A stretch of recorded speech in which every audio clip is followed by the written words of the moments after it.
So this session is a technical session where we are getting you up to speed on how to develop apps on iOS and Android. So this is really, the intention of this is to give you pointers to get your thinking going on in the right directions. Make sure that you think about the right things, consider the right things before you start developing apps, and not just jump into developing an app using any approach that you find. So do research and then start. Okay? So this is really about that. We'll start with Naresh here is going to help us out in this presentation as well. Naresh. Hi everyone, how are you? Good. So now we have seen two great platforms, but how does these platforms become so great?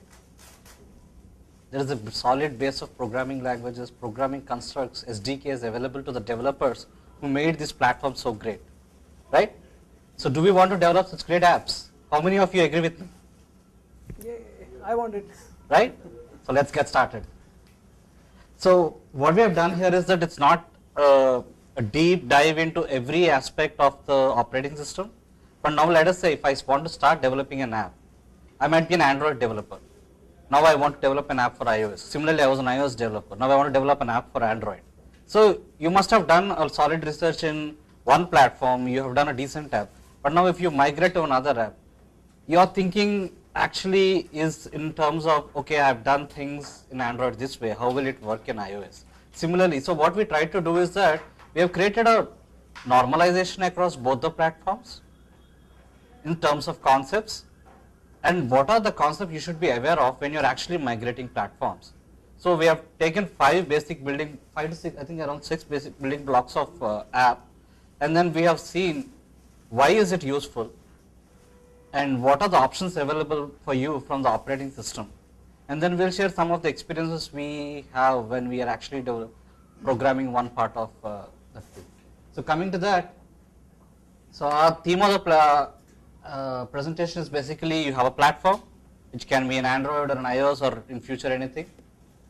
Then there is an app which is existing in this ecosystem, and then app is made up of few basic things. What? An app has a life cycle.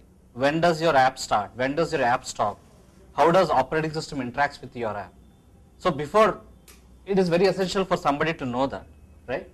And then there is a data storage section where what are the data storage options available for you while developing an app, right? And then the other important thing is UI. So you have seen great UIs on both platforms, right? What controls do I have to develop these UIs? Okay, events and messages. If you look at it, right, anybody who is programmed in a desktop world will kind of understand the importance of an events and messages. If you see, right, your app code is not one monolithic piece of code, right? It is made up of several components. How do you gracefully interact between your components? Because that's really essential for scalability of your app, right? And then other thing is notifications. How will your app deal with the external world? How does it message things? UI is one key important. Other is there are small things like there was a great talk about the notification framework, right? Why do you think iOS introduced the notification system when it is not there? Because it's really important. It is a very unique way of delivering messages to the user. So what is the notification support available in a platform is another important aspect. Apart from building an app, you need to know how do I build an app? So the key thing is that what are the dev tools available for me? How do I set up my dev? What is the preparation I need to do? What are the certificates I need to get to do my thing? And once my app is ready, how do I package the app? How do I deliver the content to the media? And then there's deployment. What are the channels available for me to put the app? So you have seen, on iOS there's an app store, and Android there is a market, but there are several other ways of delivering your content. So we'll try to explore all of those. Coming to that, we'll come to. When you talk about dev tools, those contain the ID as well as Yes. unit testing tools and everything? Exactly. All the tools available for you to build an app. Okay. So coming to that, so we'll go to the first section of our presentation, which is basically the structure and life cycle.